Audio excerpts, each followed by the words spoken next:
Dunia ini tidak ideal untuk kita sebagai manusia. Bahkan tidak ideal untuk Nabiullah Muhammad SAW. Nabi meninggal di usia 63 tahun, belum terlalu tua. Tapi walaupun Nabi meninggal di usia 63 tahun, sudah menguburkan 6 dari ke-7 putra-putrinya. Dunia tidak ideal bagi Nabi Muhammad SAW. Biasanya orang tua selalu bilang ke anaknya, jika bapak atau ibu meninggal, urus jenazah bapak atau ibu ya. Tapi Rasulullah Muhammad tidak bisa begitu kepada anak-anaknya.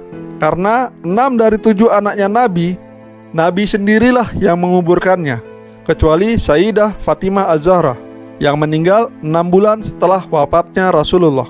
Rasul itu jika diperhatikan, jika dia dekat dengan orang itu akan meninggal. Dia dekat dengan ibunya Aminah, ibunya meninggal. Dia dekat dengan kakeknya Abdul Muthalib, meninggal.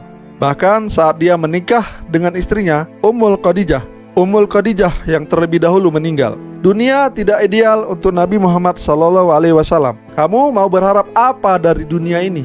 Kamu ingin hidupmu senang terus? Tidak akan ada cerita seperti itu di dunia. Karena dunia ini tidak ideal, bahkan untuk manusia paling mulia di sisi Allah Subhanahu wa Ta'ala. Bagaimana kamu bisa berharap duniamu ideal? Tidak akan mungkin. Kamu pasti akan diuji. Entah itu miskin, entah itu sakit, entah itu kesulitan, atau orang yang kita cintai meninggalkan kita, orang yang kita sayangi meninggal dunia. Begitulah dunia, semua diuji dengan masalah masing-masing. Jangan pernah merasa kamu paling besar ujiannya, karena yang paling besar ujiannya adalah Nabi Muhammad SAW. Jangan juga merasa hidup akan baik-baik saja selamanya, karena itu tidak mungkin terjadi. Karena untuk Nabi Muhammad SAW saja penuh dengan ujian. Coba perhatikan ujian yang dialami oleh Nabi.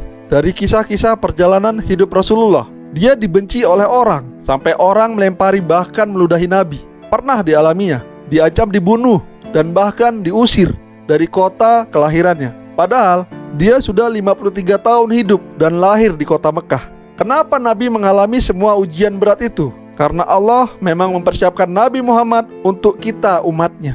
Makanya Allah memberikan semua jenis musibah berat, agar di saat kamu sedang ditimpa musibah apapun bentuknya, kamu bisa bilang, ya Rasulullah, wassalatu wassalamu alaika ya Sayyidina ya Rasulullah, kutubi yadi. Atau kita bisa bilang, Allahumma salli ala Sayyidina Muhammad, qad daqat hillati adrika ya Rasulullah.